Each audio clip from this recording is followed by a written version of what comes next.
तर नमस्कार मंडळी, आज महाशिवरात्रीच्या सगळ्यांना तुम्हाला लाख लाख शुभेच्छा। तर महाशिवरात्रीचं औचित्य साधून लाडगर गावात म्हणजे दत्तवाडीमध्ये जी कुलापरी बुवांची समाधी आहे, जिवंत समाधी मोरे कुटुंबियांची आहे इथे। ते शिवभक्त होते ते कुलापरी बुवा, त्यांची जिवंत समाधी त्यांनी लाडगरमध्ये घेतली। तर तिथे हळदी कुंकाचा कार्यक्रम आहे। तर हळदी कुंकाच्या कार्यक्रमाला आज नवीन पायंडा रचला आहे, तो म्हणजे सुवासिनींना तर बोलवतात, पण विधवा बायका म्हणजे पूर्वांगिनी यांना पण आज आमंत्रित करणार आहेत आणि त्यांचं आज सन्मान करण्यात येणार आहे। त्यासाठी दापोली तालुक्याच्या एक युवा नेती साधनाताई बोत्रे येणार आहेत। तर त्या बोत्रे मॅडमला बोलवण्याची जी कल्पना सुचली मार्गदर्शन करण्यासाठी, ती या श्रेया मयेकर या आमच्या गावातल्याच आहेत। तर त्यांना ती कल्पना सुचली आणि मोरे कुटुंबियांशी संवाद साधून त्यांनी तो कार्यक्रम आयोजन केला आहे। असा हा पहिल्यांदाच आमच्या लाडगर गावामध्ये पहिल्यांदाच कार्यक्रम होतो आहे की अशा महिलांना आपण स्टेजवर आणतो आहे, त्यांचा सन्मान करतो आहे, त्यांना कार्यक्रमात येण्यास भाग पाडतो आहे। तर ही चांगली कल्पना आहे। तर सगळ्या गावात अशी झाल्या तर जुन्या रूढी कायमच्या बंद होतील आणि ज्या आपत्कालीन अर्धवट काय होऊन आपले पतिदेव निघून जातात आणि त्या महिला अशा निरागस होतात, त्यांच्यासाठी हा सन्मान आहे। तर चला तर मग आपण त्या कार्यक्रमाला जाऊया। सन्माननीय जे आहेत त्यांना सर्वांना माझी ओळख आहे। समोर बसलेले बरेच म्हणजे बऱ्यापैकी मला इकडे ओळखणारे लोक आहेत। तर सांगण्याचं तात्पर्य हे की आपण पूर्णांगिनींचा सन्मान, खरं तर आम्हाला आदरणीय आपल्या महिला आयोगाच्या ज्या अध्यक्ष आहेत रुपालीताई चाकणकर यांनी आम्हाला खरं तर हा पूर्णांगिनीचा सन्मान कसा करायचा, काय करायचं, त्याच्यामागचा हेतू काय याचे मार्गदर्शन केले। आणि ते मार्गदर्शन घेत असताना आपल्याच एक कोल्हापूरमधल्या हेरवाड ह्या गावामध्ये असा प्रसंग एका महिलेवरती आला आणि त्या महिलेला तेथील लोकांनी, त्या गावातील ग्रामपंचायतीने तो ठराव केला की नवऱ्याच्या पश्चात जेव्हा एखादी महिला, तिला आपण कसं सांभाळून घ्यायचं, तिला कसं समाजामध्ये वागणूक द्यायची, असा खरं त्या ग्रामपंचायतीमध्ये ठराव झाला। आणि त्या ठरावानंतर आपल्या उभ्या महाराष्ट्रामध्ये असंख्य अशा ग्रामपंचायती आहे की त्या ग्रामपंचायतीमध्ये आपला नवरा गेल्यानंतर जे विधी केले जातात आपल्या बाबतीमध्ये, ते विधी कुठेतरी थांबवले पाहिजे। सांगण्याचं तात्पर्य काय की आपण स्त्री जन्माला येतो, जन्माला आल्यापासून आपण आदिशक्ती आहोत, आपण पार्वती स्वरूप आहोत आणि या समाजामध्ये जगत असताना 18 वर्ष आई वडिलांच्या पदराखाली राहिलेली आपण मुली, आपण लग्न झाल्यानंतर सासरचं घर हे अगदी जिव्हाळ्याचं म्हणून तिथे राहतो। त्यानंतर ती नाती जपत असताना आज काही प्रसंग येतात, काही आपल्या महिलांवरती प्रसंग येतात। त्या प्रसंगामध्ये नवऱ्याच्या पश्चात ती संसाराचा गाडा हाकत असते। तो गाडा हाकत असताना ती नातेवाईक सांभाळते, तिचे माहेरचे, तिचे सासरचे हे सगळे नातेवाईक सांभाळत असताना ती मधला एक धागा बनून जाते। पण त्या धाग्याला जेव्हा आपल्या नवऱ्याच्या पश्चात उभं राहायची ताकद मिळते की तुम्हा आम्हा सारख्यांकडे मिळाली पाहिजे, खरं तर त्यासाठी हा सन्मान। काही ठिकाणी असं होतं की पूर्णांगिनीचा सत्कार नव्हे, हा सन्मान आहे। सन्मान हा स्त्री जातीचा आहे। आपल्या पुरातन काळामध्ये जर आपण बघितलं तर आपल्या महिलांसाठी झाशीची राणी असतील, सावित्रीबाई फुले असतील किंवा माता जिजाई असेल, यांनी आपल्यासाठी असंख्य बलिदानं दिलेली आहेत, आपल्यासाठी बऱ्याच अशा तरतुदी करून ठेवलेल्या आहेत। तर त्याचा आपल्या या आताच्या युगामध्ये, आपण आधुनिक युगामध्ये राहतो, तर त्या युगामध्ये आपल्याला त्याचा वापर करता आला पाहिजे। यासाठीच खरं आपण जेव्हा हळदी कुंकवाचा कार्यक्रम घेत असतो तेव्हा आमंत्रण करत असताना आपण 4 घरी आमंत्रण देतो, 5व्या घराला आपण सोडतो। ते 5वं घर आपण काय विचार करतो, नको तिथे पूर्णांगिनी राहतात। एक तर पूर्णांगिनी म्हणजे नवरा गेल्यानंतर ज्या राहतात, विधवा हा शब्द आपण आपल्या डायरीतनं काढून टाकायचा आहे आता, कारण ती पूर्णांगिनी असते। जेव्हा लग्न झाल्यानंतर तुम्ही तिला अर्धांगिनी, ही कोण, तर मी माझंच उदाहरण सांगते की ही बाळासाहेबांच्या अर्धांगिनी। मग बाळासाहेबांच्या अर्धांगिनी मी असताना संसाराचा गाडा आम्ही खांद्याला खांदा लावून काम करते नवऱ्याच्या बरोबरीने। मला असं वाटतं की आपल्या नवऱ्याच्या पेक्षा जास्त आम्ही तुमचे नातेवाईक सांभाळत असतो। आपण सासरे असतील, चुलत सासरे, मावस सासरे, मावस मामा, म्हणजे जेवढी जी नाती आपल्याला लग्न झाल्यानंतर देतात, त्या सर्व नात्यांना बांधून ठेवण्याचं काम हे आपण एक स्त्री म्हणून करत असतो आणि घराचा आपण पाया असतो। तर हा पाया भरभक्कम राहण्यासाठी समाजामध्ये ह्या ज्या रूढी परंपरा आहेत त्या परंपरेला कुठेतरी छेद गेला पाहिजे। म्हणून खरं हा आपल्यासाठी आपण केलेला सन्मान, आज श्रेय असेल किंवा हे मोरे कुटुंबीय असेल, आज त्यांच्या वतीने खरं तर आपण या कार्यक्रमाला इथे सुरुवात केलेली आहे. पण ही सुरुवात करत असताना आपल्यातलीच एका भगिनीने याचं एक पाऊल पुढे घेतलंय आणि 10 जणी तिच्या सोबत आलात. एक चांगला मेसेज समाजामध्ये जाईल. आपला नवरा गेल्यानंतर आपण ज्या पद्धतीने त्यांच्यासोबत म्हणजे जे काय असेल ते विधी आपण करतो, खरं तर ते खूप चुकीचे असतात. त्यावेळेस त्या महिलेच्या समोर पूर्ण अंधार असतो. तिचं आयुष्य तिला पुढे फक्त अंधारमय दिसत असतं आणि त्याच्यामध्ये एक ही परंपरा म्हणून आपण हे सर्व विधी करत असतो. पण मला सांगा, आपण मुलगी जन्माला आल्यानंतर मला वाटतं 12 दिवसामध्ये तिचे कान टोचतो. त्याच्यानंतर ती तुमच्यासोबतच अशी कुठेतरी मंदिरात गेलेली असते, कुठेतरी कार्यक्रमात गेलेली असते. आईला कुंकू लावलं की ती लगेच बोलते मला पण लावा. व हे जे सौभाग्याचं दान तिला जे जन्मापासून मिळालेले तर ते हिरावून घेण्याचा अधिकार तुम्हाला आम्हाला नाही. आपण ती थोडीशी वयात आली की तिला लगेच बांगडी घालायला सुरुवात करतो. मग हे जे बांगड्यांचे कलर आहेत आणि असंख्य कलर आपल्या जीवनात ज्या स्त्रीने भरले, त्या स्त्रीच्या जीवनातले कलर कमी करण्याचं काम आपण नाही करायचंय. तर त्यासाठी माझी सगळ्यांना विनंती आहे की आपण जेव्हा एक पाऊल पुढे जाऊन आपण आपल्याच भगिनीला मदत करू, त्यावेळेस एक समाजामध्ये चांगला सन्मान किंवा एक चांगला मेसेज जाईल. कसं असतं, आपण एखादा असा विचार करतो किंवा मी असेल किंवा अजून एखादी असेल ती असा विचार करते की जोपर्यंत माझ्या उंबऱ्याच्या आतमध्ये आग लागत नाही तोपर्यंत मला चटके बसत नाही. कारण मी दुसऱ्याचा विचार करत असते ना, दुसऱ्याचा विचार करता नाही बाई तिचं ती बघेल. पण ज्या वेळेस आपल्याला स्वतःला चटके लागतात त्यावेळेस आपल्याला कळतं नाही की मी सुरुवात केली पाहिजे. उद्या तिचं मी असू शकते, माझी बहीण असू शकते, माझी काकी असू शकते, माझी लेक असू शकते. वेळ काळ सांगून येत नसते. त्यासाठी आपल्याला सन्मानाने कसं राहता येईल, आपल्या नवऱ्याच्या पश्चात आपण आपल्या नवऱ्याचं नाव लावूनच राहतं ना. नवरा गेल्यानंतर त्याचं नाव जात नाही. त्याच्यामुळं आपल्या नवऱ्याचं नाव जर आपण आपल्या अंतविधीपर्यंत जर आपल्या सोबत असेल तर मला असं वाटतं त्याच्या नावाने केलेला साध शृंगार हा शेवटपर्यंत आपल्या अंगावर असावा. आणि ती आपल्या स्त्रीची कवच आहे. आज आपण वावरत असताना, आज आपण बाहेर कामाच्या निमित्ताने बाहेर जातो, काही म्हणजे घरातली एक जबाबदारी असते आपल्यावरती. आपण तालुक्याच्या ठिकाणी जातो, मुंबईसारख्या ठिकाणी जातो, पुण्यासारख्या ठिकाणी जातो. तर हे आपले कवच आहेत. हे जेव्हा कवच आपल्या अंगावरती असतात तेव्हा कुठल्याही परपुरुषाची वाईट नजर आपल्यावरती जात नाही.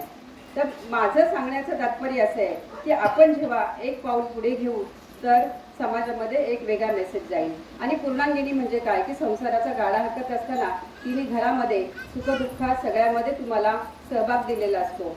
आणि काय फरक पडणार आहे, असा वेगळा काय फरक होणार आहे.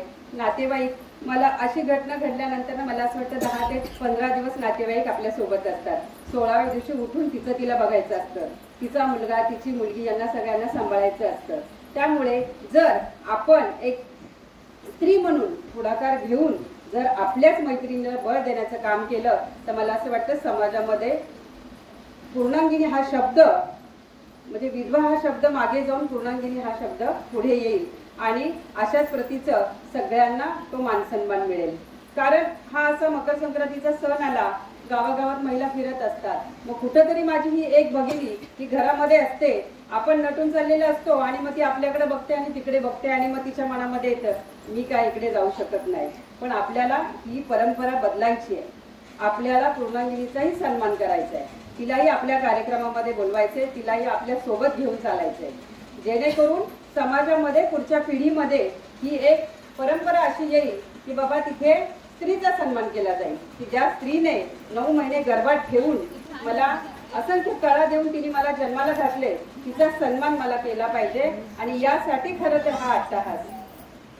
बरेच अशा गोष्टी असतात की तिथे आपल्याला काही ग्रामीण भागामध्ये आहेत अशा, मला असं वाटतं कोकणामध्ये एवढ्या रूढी परंपरा नाहीये. पण तुम्ही जर बघितलं तर पश्चिम महाराष्ट्रामध्ये खूप रूढी परंपरा आहेत.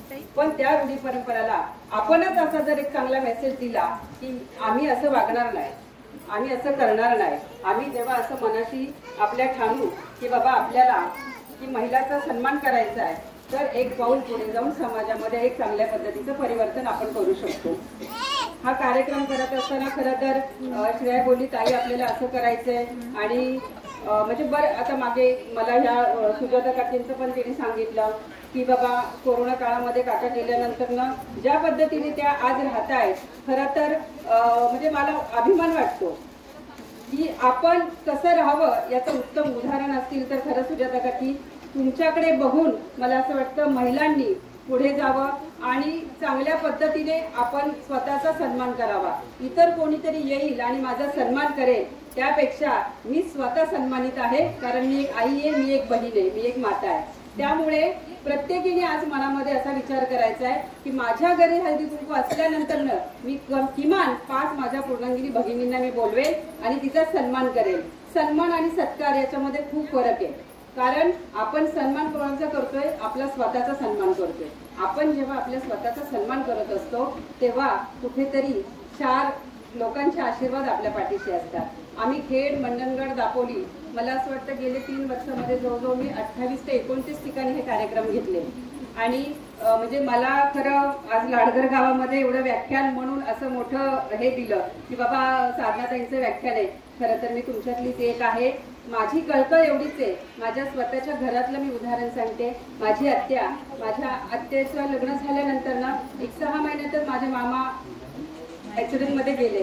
पण त्यावेळेस घरातल्या लोकांनी मग की नाही मग आपल्यात असं चालत नाही, तसं चालत नाही, आणि मग ती प्रेग्नंट होती त्यावेळेस आणि त्याच्यानंतर ना मग त्या मुलावरतीच तिने ते तसं आयुष्य काढलं. आणि म्हणजे तिचं भाग्य काय की अगदी मुलाचं लग्न आता म्हणजे अगदी 2 ते 4 दिवसावरती आले आणि त्यावेळेसच ती बघा जी काळूबाईच्या डोंगरावरती घटना घडली त्याच्यामध्ये माझी ती आत्या गेली. म्हणजे उभं आयुष्य तिने ज्या लेकरासाठी काढलं तर ते लेकराचा आनंद बघायला पण ती राहिली नाही. माझं म्हणणं आहे की जे आता आहे सध्या ज्या स्थितीमध्ये आहोत तर आपण एकमेकाला आनंद देण्याचा प्रयत्न करूया. तर त्यासाठी आपल्यातल्या प्रत्येक महिलेने मनाशी गाठ बांधायची की बाबा माझी बहीण असेल, माझी काकी असेल, माझी मैत्रीण असेल, की मला हा मेसेज फक्त तिच्यापर्यंत पोहोचवायचा आहे की आपल्याला आपल्याच एका भगिनीचा सन्मान करायचा आहे. तर इथं मला वाटतं बऱ्यापैकी माझ्या पूर्णांगिनी भगिनी आलेल्या आहेत. तर त्यांचा आम्ही राजेश्वरला पालघरमध्ये हे होते तिकडे रविराज जवळजवळ 70 ते 80 महिलांचा आम्ही सन्मान केला आणि अक्षरशः त्या एवढ्या हे झाल्या की आम्हाला कधीच कुठे बोलवलं गेलं नाही आणि तुम्ही आम्हाला बोलवलं. तर त्यासाठी खरं त्यांनी अगदी आमच्या म्हणजे ती मायेची जो हात फिरतो त्या पद्धतीने त्यांनी आम्हाला पुरवाळलं की तुम्ही आम्हाला बोलवलं म्हणून. आपण काय बोलतो की संक्रांतीचं हळदी कुंकू आहे, वाणांची देवाणघेवाण करण्यापेक्षा विचारांची देवाणघेवाण जर आपण केली तो एक चांगल्या पद्धतीचा वाण प्रत्येकजण सोबत घेऊन जाईल आणि एक चांगल्या पद्धतीचा तो मेसेज समाजामध्ये जाईल.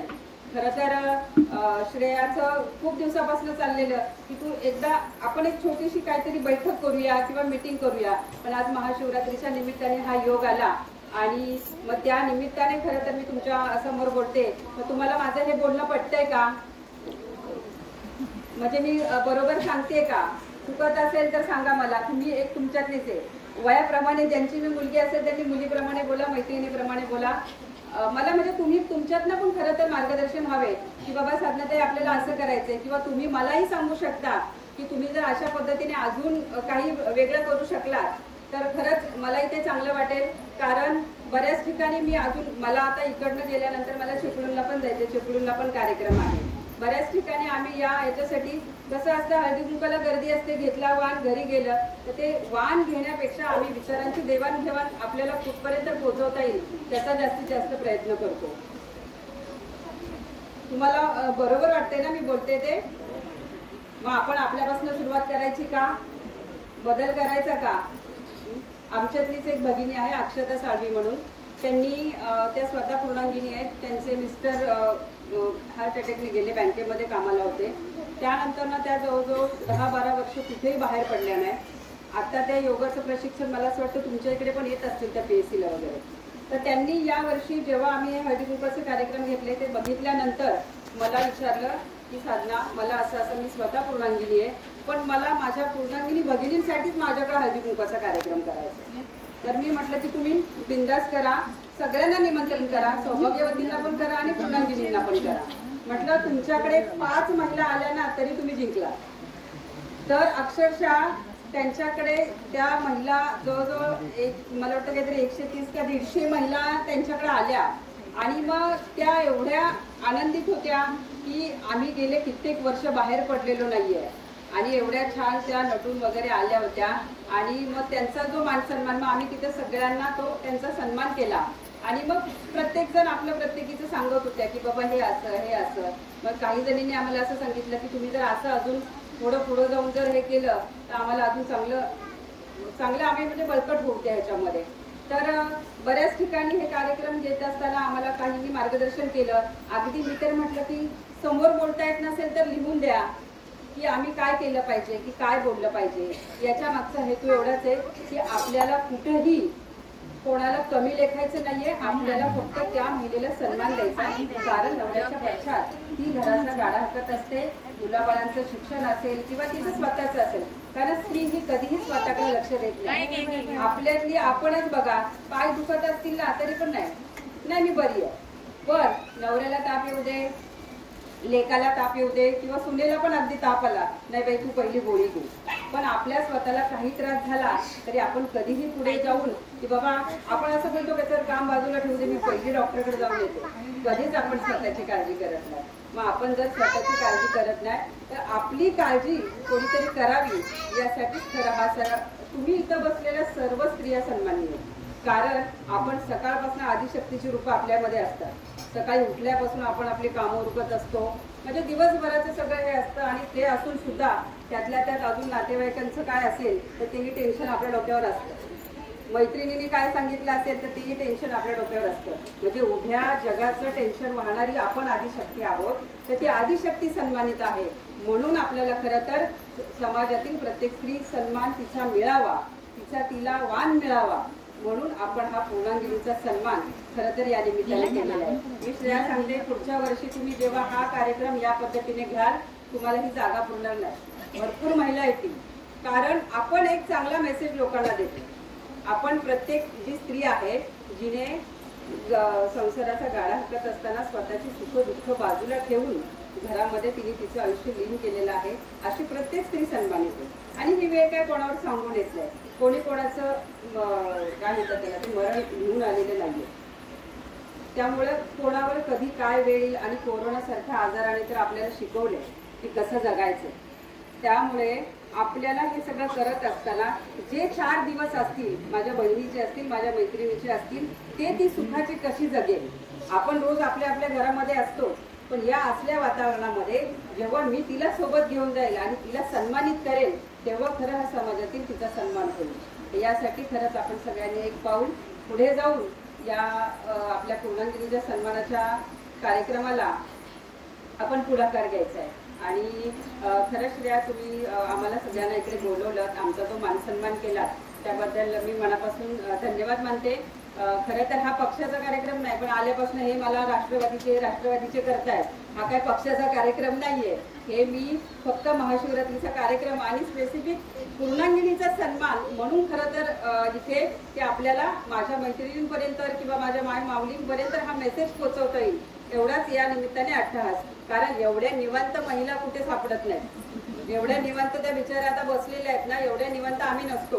आता इथं बसल्यात ना तरी घरी किती वाजले, यांचं कधी संपायचंय, मग मला घरी जाऊन भाजी करायची किंवा काय. आणि तुमच्या तर ह्या पट्ट्यातल्या सर्वच महिला स्वावलंबी आहेत.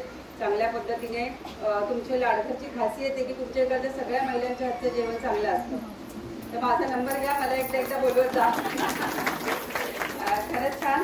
पण सगळंच हे करत असताना कुठंतरी आपला स्वतःचा स्वाभिमान, आपला स्वतःचा सन्मान जपला गेला पाहिजे एवढाच अट्टहास. माझ्या इथं आलेल्या सर्व मायमाऊलींचे मी मनापासून आभार मानते. आणि या कार्यक्रमाच्या निमित्ताने आपण जो मानसन्मान दिला त्याने एवढं शांतपणे मला ऐकून घेतलं. तुम्हाला खरंच काय सांगायचं असेल तर अगदी पब्लिकमध्ये नाही तर नंतर येऊन मला सांगा, आपण त्याच्यावरती खरंच चांगल्या पद्धतीने चर्चा करू. आणि परत एकदा तुम्हाला शुभेच्छा देते आणि थांबते. धन्यवाद. धन्यवाद ताई. पूर्णांगिनीचा सन्मान खरोखरच ताई तुम्हाला म्हणजे आवर्जून सांगावंसं वाटेल की हे जे लाडघर दत्तवाडी असू दे किंवा लालबाग असू दे किंवा हा आमच्या पंचक्रोशीत कुठेही असू दे, आमच्या या सगळ्या महिला एवढ्या उत्स्फूर्त आहेत. आणि प्रत्येक कार्यक्रम म्हणजे अगदी तुम्ही दत्त जयंतीला याल किंवा आमच्या इथल्या पूजेला याल तर सगळ्या महिला म्हणजे इथं महिलाध्यक्ष बसल्या आहेत आमच्या रथकाठी, हा म्हणजे सगळ्या अशा एवढ्या एनर्जेटिक आहेत आणि तो जो सन्मान आहे ना तो ऑलरेडी सगळ्या आमच्या या ज्या काही लेडीज आहेत म्हणजे आमच्या दत्तवाडीच्या ज्या काही लेडीज आहेत त्या सगळ्यांना एक रूप एक मताने घेऊनच सगळे कार्यक्रम करत असतात, बरोबर ना? आणि खरोखरच हा जो कार्यक्रम आहे उपक्रम आहे खूप छान झाला. तसंच मी अमोल काका नरवणकर यांना विनंती करतोय की आत्ताचा हा जो कार्यक्रम झाला त्याबद्दल एक 2 शब्द त्यांनी बोलावे. सन्माननीय कोत्रे मॅडम, सन्माननीय माजी सरपंच राजू सुर्वे, आमच्या वहिनी सुजाताजी, सन्माननीय जिल्हा मंडळाच्या अध्यक्षा, सन्माननीय व्यासपीठ, अजून नाव माहिती नाही म्हणून, आणि समोर बसलेल्या पूर्णांगिनी आणि माझ्या सर्व वहिनी, माझी भगिनी. मला गेले 8 दिवसापूर्वी श्रेया मयेकरनी सांगितलं की पूर्णांगिनी सत्कार म्हणजे सन्मान हा कार्यक्रम करायचा आहे. मला नक्की कार्यक्रम काय असेल याची कल्पना मला कधीच नव्हती. साधारणपणे मी राजू गणेशचा अंदाज घेतला की हा कार्यक्रम म्हणजे काय. तर ज्या पूर्णांगिनी म्हणजे काय की अर्धांगिनी म्हणजे आपण लग्न झालेल्या स्त्री असतो त्या अर्धांगिनी म्हणजे नवऱ्याची बायको असते. आणि पूर्णांगिनी हा का म्हणायचं तर विधवा न म्हणता त्याला पूर्णांगिनी असं म्हणायचं का तर विधवा हा शब्द नावे ठेवायचा आपल्याला. आणि हा कार्यक्रम मला खूप आवडला कारण गेले कित्येक महिने आपण बघतोय की प्रत्येक ग्रामपंचायतीमध्ये हा मॅसेज गेलेला आहे आणि आमच्या मोल्यामध्ये सुद्धा आम्ही मॅसेज दिलेला आहे की ज्या ज्या लेडीजचा नवरा वारेल म्हणजे स्वर्गवासी होईल त्या वेळेला आपण ते सर्व कार्यक्रम न करता आपण त्याला शेत देऊ, आपण पुढे गेलं पाहिजे. म्हणजे उगाच कुठले कार्यक्रम करायचे आणि त्याला पुढे वाईट वाटेल किंवा असं दिली स्वरूप येईल असं कुठले कार्यक्रम करायचं नाही असं आपण ठरवलं होतं आणि त्याप्रमाणे आपण करतोय आपण. पण हा कोत्रे मॅडम कारण घेतले अति उत्तम कार्यक्रम आहे. त्यामुळे सर्व महिला म्हणजे ज्या पूर्णांगिनी आहेत त्या सर्व नेहमीच आपल्या प्रत्येक कार्यक्रमामध्ये येतील, हरिओंकाला येतील. आता मला इथे बोलवली का बोलवली तर मी पतसंस्थेचा उपाध्यक्ष मला इथे बोलवली. आता जी श्रेयाने माझ्या डोक्यामध्ये कल्पना भरलेली आहे तर ज्या मी तुम्हाला सांगू इच्छितो की माझ्या शेजारी राजेश्वरी बसलेले आहेत. आमचे अध्यक्ष सुद्धा त्याबद्दल सहमत होती. ज्या ज्या पूर्णांगिनीला ज्या ज्या आर्थिक गोष्टी समस्या भासेल त्या वेळेला आमची पतसंस्था म्हणजे मी पतसंस्था उपाध्यक्ष आहे त्या वेळेला आपण नक्की त्यांचा सहानुभूतीने विचार करू, आपण त्यांना त्यांच्या पायावर उभारण्यासाठी विचार करू आपण. त्यांनी त्यावेळेला ते पुढे यायला पाहिजे की आम्हाला हे काम करायचं, आम्हाला हे काम करायचं. आता आमच्या लाडघरमध्ये किंवा करजगावमध्ये किंवा बुरुंडीमध्ये कुठल्याही कार्यक्रमामध्ये म्हणजे काम करायला कुठे कमतरता नाही. फक्त काय असेल ते पैसा फक्त कमी असेल तर अशा जर पूर्णांगिनी आल्या आणि त्यांनी सांगितलं आम्हाला ही गोष्टी करायची आहे किंवा आम्हाला सामान टाकायचे किंवा हॉटेल बांधायचं आहे, थोडीफार मदत आम्हाला तुम्ही द्या तर आम्ही नक्कीच त्या गोष्टीत नक्कीच प्रयत्न करू. हा तुम्हाला मी शोध देतो त्याच्याकडे राहायचं. खरं तर आमच्या आधी सांगितलं आहे तुम्ही शोध पुढे देऊ नका. पण हा कार्यक्रम मला आवडला. त्या जर स्त्रियांचं जर व्यवस्थित जर कुठे काय होणार असेल तर आपण हा शब्द आपण तरी शोध देतोय आणि मी सांगतो जय जय महाराष्ट्र. सन्मान या संदर्भात आता आपल्याला तिला आता माझ्याशी छोटी आहे तरी तिला ताईच म्हणेन साधनाताई. परंतु मी आता तुम्हाला आमच्या श्रेया मयेकर यांना आम्ही छोटी म्हणतो तर तिचंही खास कौतुक करेल कारण तिनं ही जी काय संकल्पना मांडली ती आताचीच नाही. माझ्या माझ्यामध्ये 1-3 वर्षाची अगोदरपासून तर तुमच्याशी जसं 3 वर्षाची बोलते 3 वर्षापासून माझ्यावर ती पाठी लागली की अशा स्वरूपात एक काहीतरी कार्यक्रम घ्यायला पाहिजे. आणि खऱ्या अर्थानं साधनाताईंचं जे काय मार्गदर्शन आहे तर खरंच म्हणजे पुढे भविष्यात तुम्हाला पूर्णांगिनीला बळ देणार आहे. आता त्यांनी सांगितल्याप्रमाणे अहिल्याताई होळकर असतील आपल्या किंवा जिजाऊ असतील किंवा अगदी सावित्रीबाई फुले की ज्यांचे प्रेरणा होत आहेत आपल्या महिलांचे तर त्यांच्या जर आपण आठवणी ठेवलात तर आपल्याला तुम्ही आपला नाही तर तुम्ही सावला अशा गोष्टी लक्षात ठेवा. आणि मला एक वाक्य नेहमी आवडतं की जिच्या ती पाळण्याची दोरी ती जगाची उद्धारी अशी एक म्हण आहे. आणि म्हणून तुम्ही स्त्रियां आणि पुरुष यांच्यातल्या जो काय दुरी आहे ती दुरी दूर करण्याचं काम आता साधनाताईंसारखे जर मार्गदर्शन आणि तुम्ही सुद्धा घ्यायला पाहिजे. आता त्यांनी जसं मार्गदर्शन घेतलं त्यातल्या 2-4 स्त्रिया अशा जर तयार झाल्या तर त्यांना प्रत्येक वेळेला इथे येण्याची गरज नाही. कारण तुम्ही सुद्धा त्यांच्यासारख्या जर गावागावात ना गेलं तर त्यांचं पण फारसं काम कमी होईल. कारण माझ्या जीवनात ते चिपळूणपर्यंत जाणार आहेत. तर आपण अशा स्वरूपाचं जर काम हाती घेतलं तर खरोखर जे कौतुकास्पद काम आहे. आता त्यांना सुद्धा वाटतं लवकर जायचं असेल म्हणून मी जास्त न बोलता इथेच सांगतो जय हिंद जय महाराष्ट्र.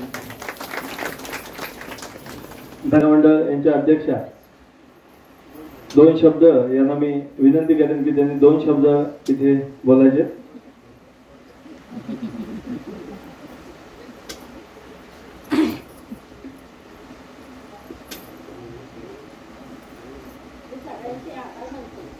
आम्ही ही कार्यक्रम करताना कुठेही कमी करत नाही. महिला ह्या विधवा आहेत त्या ती समाजाशी वाण द्यायचं हे आम्ही ठरवत नाही.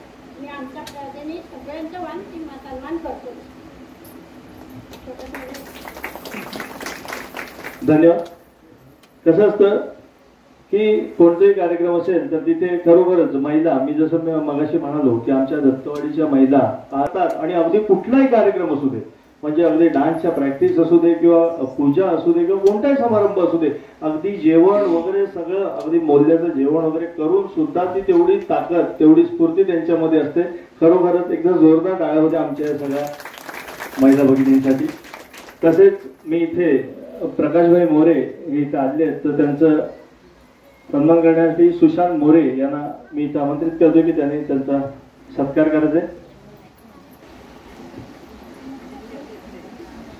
जोरदार टाळ्या होते.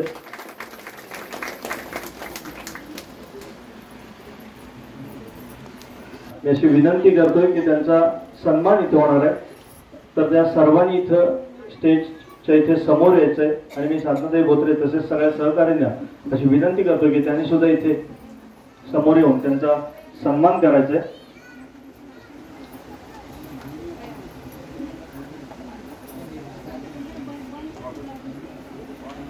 त्यांना अशा कार्यक्रमातून इन्व्हॉल्व करण्याचं काम इथे जो काही नवीन पायंडा आपल्या आज या दत्तवाडीतून आणि शिवरात्र उत्सवानिमित्त जे काही मोरे परिवाराने हळदी कुंकाचा कार्यक्रम ठेवलेला आणि त्या कार्यक्रमातून हा सुंदर असा पायंडा जो काही पाडलेला आहे त्याबद्दल खरोखरच मी मनापासून साधनाताई बोत्रे तसेच संपूर्ण आमचे ज्ञातबांधव असतील किंवा आमच्या भगिनी असतील त्यांचे खरोखरच आभार मानतोय.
कारण पुरुष म्हणून खरोखरच एक असं वाटेल की आपण ज्यावेळेला आपलं लग्न होतं किंवा सगळ्या गोष्टी होतात त्यावेळेला म्हणजे पुरुषाला कोणतीही बंधनं नसतात.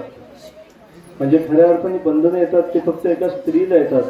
आणि म्हणजे आता ज्या वेळेला सन्मानासाठी खरोखरच ही गोष्ट कुठेतरी किती महत्वाची होती. म्हणजे आज समाजातून आपलं हळदी कुंकू असताना एक पुरुष फील तोच करू शकतो ज्यांनी या सगळ्या गोष्टीतून गेलेला आहे. आणि आज ज्या वेळेला या महिला भगिनी इथं त्यांचा जो सन्मान होतो आणि त्यांना असं एक असतं ना की कित्येक वर्ष सगळ्या समाजापासून आपल्या सगळ्या कार्यक्रमातून कुठेतरी असं वंचित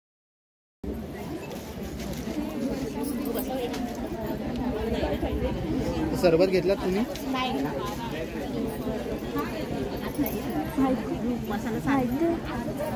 मला आता पण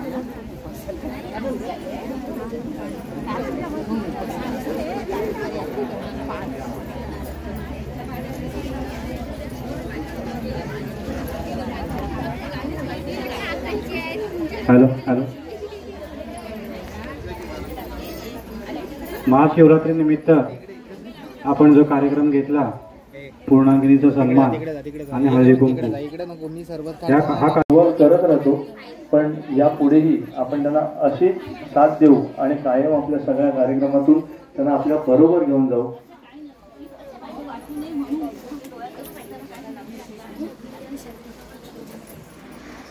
खरोखरच कधीतरी खूप बरं वाटतंय की तू आज 3 वर्ष हा उपक्रम राबवावा यासाठी प्रयत्न करत होतीस. अगदी सुरुवातीला आलो त्यावेळेला मला असं वाटलं की पप्पीताईने हा जो काही कार्यक्रम ठेवलेला आहे त्यावेळेला म्हणजे महिला कोणी येतील की नाही येणार काय माहिती नव्हतं किंवा कार्यक्रम कसा होईल. पण एकंदरीत आता ज्या वेळेला इथल्या कार्यक्रमाचं स्वरूप बघतोय आणि किंवा आमचं करंजगाव भंडारवाडा असेल तर तिथूनही होणारे जे काही हळदी कुंकू असतील तिथे नक्की हा उपक्रम राबवा, जेणेकरून आपली कोणतरी आई, आपली बहीण कुठेतरी या सगळ्या कार्यक्रमातून वंचित राहू नये.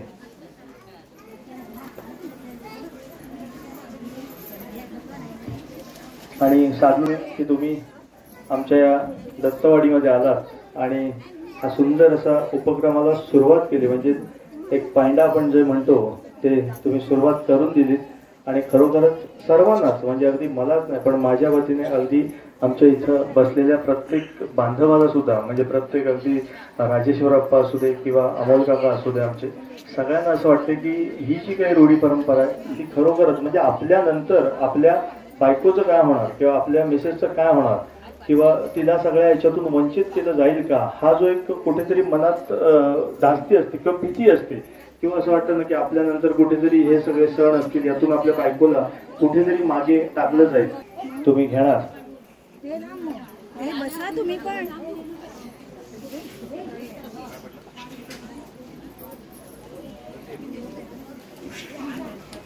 आज मला वाटतं साधनाताईंना इथे चिपळूणला जायचं, त्यामुळे साधनाताई इथून निघालेले. तरी सुद्धा साधनाताईंसाठी एकदा जोरदार टाळ्या होते. आजचा हा उपक्रम खूप छानरित्या इथे पार पडल्याबद्दल मी साधनाताईंचे इथे आभार मानतोय. आणि आमचं ज्या ज्या वेळेला कार्यक्रम असेल त्यावेळेला आम्ही नक्की तुम्हाला इथे निमंत्रित करू. आणि धन्यवाद इथं आल्याबद्दल तुमचे.